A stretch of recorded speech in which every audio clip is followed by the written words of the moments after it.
What's good, everyone? Welcome back to FaShaun. This is episode 29. Today we're going to be talking about a grail of mine, a pair of boots that I really enjoy, that I really like, but are a certain type of vibe, a vibe that I don't normally kind of go with on the day-to-day. However, when I got them, and there's a story behind how I got them, I was ecstatic as they were the first ever grail that I aspired to have. So without further ado, in this week's episode, we are talking about the YSL Wyatt harness boot. Let's get into it. Okay, here we have both boots. Amazing silhouette, great toe. This is like one of the only boots that has this type of kind of like very structured yet very sort of elegant type of toe box, which is it's very pointy, which I really like. Very sharp. Harness is good. Obviously like real solid metal, not some costume jewelry. Real metal rivets. The zipper is like super shiny and super, I think, very durable. Is it Riri or something? I don't even know. I'm gonna check right now. No, it's YKK. So, some Western motifs here. The harness, when you unbuckle it, goes like this. This goes down, you pull it down, and then you get inside the boot. Kind of hard to get into, hard to get out of as well, especially when you're tired after a long day of walking. But again, I wouldn't recommend walking super long distances in these. I would recommend sort of taking these out to a nice event, and then putting them away. I Vibrammed out the bottom here just for added extra comfort, and that's sort of essential. You should definitely do that. But overall, the construction of these shoes are incredible. The craftsmanship is impeccable. And this is like a boot that you could wear time and time again, and they're timeless. They will never, ever go out of style. So here they are again. I mean, as a description, what I can say to them is that they were released in 2013. I think fall, winter was when I first saw these.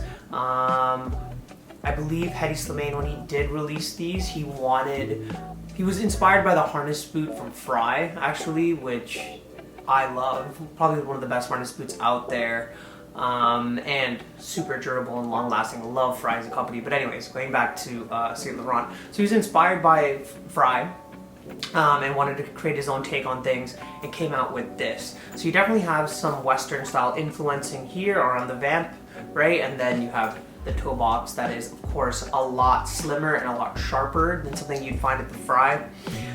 There's a lot of different design interpretations as well with this. You know, there's suede variants, other colors of leather. There's longer and shorter heels. A lot of people really enjoy sort of the excess heel that you get here as well. And it's a bit more of a feminine take, but people want to play into that, especially when it comes to YSL, which goes for a bit more of that rock star feminine type of energy. My favorite, and is also grail of mine, but honestly I have this, I don't really want the other ones, is there's a version with rock studs, sort of like right around this vamping area. Super cool, it's like a chained effect. I think really awesome, adds a little bit of bling to something that's quite vampire-ish, which could suit your style, could not, but that depends on you. I don't know if they're really worth it. They're a grail to other people, so I don't know if they're really worth like $2,000 or whatever they are now. But there are different versions of this that just goes to show you the commercial success of this boot. Going over into the purchase rationale, why I love these. My aesthetic is pretty much kind of like a darker aesthetic, maybe more villainous. I feel like I maybe relate to a villain more so than the hero, kind of, and I like to dress like that because it just gives me more confidence as I try and preach to people that they should get, young men, that they should get into style because it breeds confidence. And so when I saw these, I knew I had to have them. To me, it didn't matter that they go in and out of style. That happens with everything. Find objects that really speak to you and speak to your personality, and they will never go out of style for you, and you'll know how to rock them better than anybody else. And that's why I purchased these. In fact, there's a funny story with this, is that I'm quite a social guy, right? And I I made friends with one of the sales associates there when I was back working in this sort of outlet mall in the summer, and they had a YSL and they got these boots in. I had just graduated from my master's, and shout out to you, Anthony. If you're watching, he actually purchased these for me as a gift. Well, I had to pay him, but he purchased them for me with his employee discount. So I was able to get these for like $350. These are $2,000, you know, or $1,500 with tax tip, you know, $1,800 Canadian, whatever. I'm gonna say $2K. They're pretty much in that realm anyways. And I paid $350 all in Canadian for these. So thank you so much, Anthony. Thank you for the gift. Graduating from my master's, amazing. So thanks for that. So I believe in fate, and it was fated for me to have these at a price that I could actually afford, because I couldn't even afford, I think, the $650 that it was retail anyways. So just goes to show you, when you want to manifest something, when you really want something and that thing is right for you, it's your fate, in your fate to get it. Going over into the market analysis, we're gonna go cheap, mid-level, and expensive, as I always say. Starting off with cheap. For the cheap category, honestly, I just have any vintage harness boot, pay $100 or less for them. Anything more than $150, you're kind of stretching it. I didn't want to go new here because anything new at this price point, the leather would be terrible.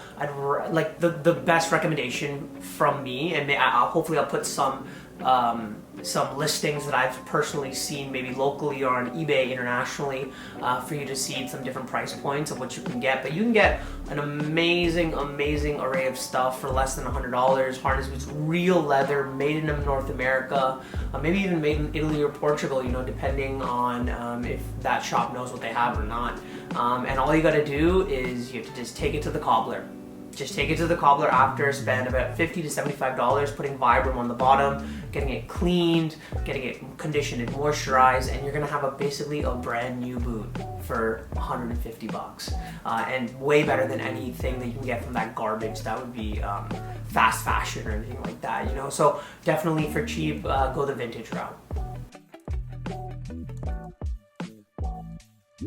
For the mid-level, as you know, it's around $500, $500 to $700. What I have here is kind of the textbook dupes for this type of silhouette, but I'm still gonna put them out here because they're good quality dupes. They're not the Saint Laurent version, right? So it's the Storie Fall, right? And I believe it's the, oh God, I forgot the exact model name, but listen, you could probably search it up and you'll find it. But it's Storie Fall.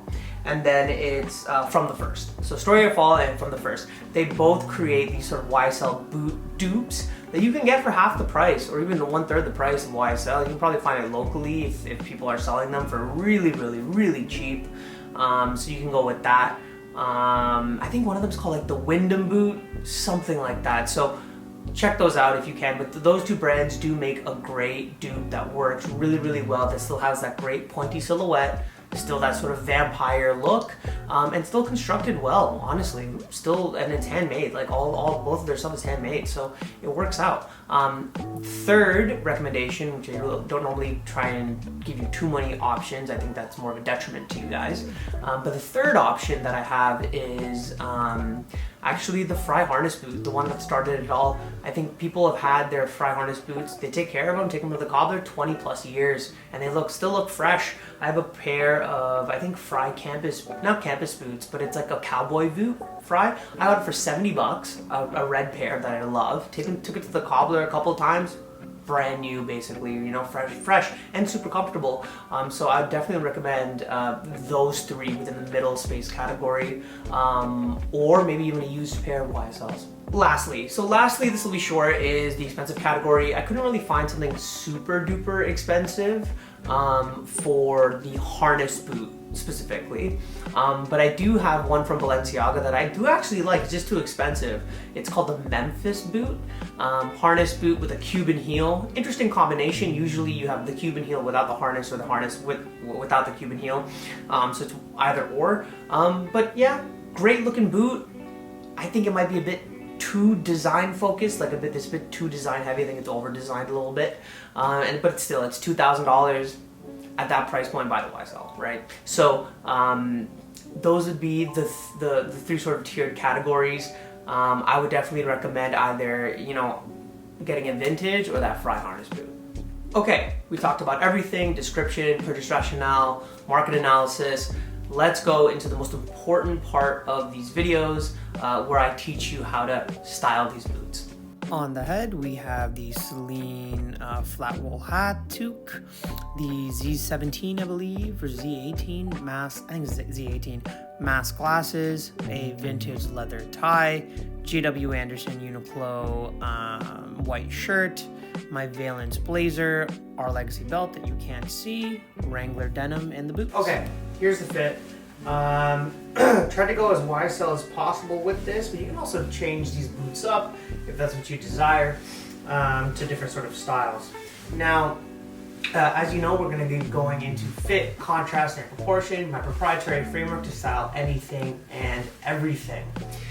Starting off with fit. Fit, as I always say, is the easiest to get right. You know what's going to work on you versus what's not going to work on you, what's going to look really good on you, maybe right on the rack, versus you know, putting it on like you can even know beforehand. The golden rule of fit is when you put something on, make sure you're comfortable in it. Even if it's slim into the body, it should still be comfortable to you. So if something is snagging where it shouldn't be snagging, or pulling or shouldn't be pulling, then that fit is probably not the right for you.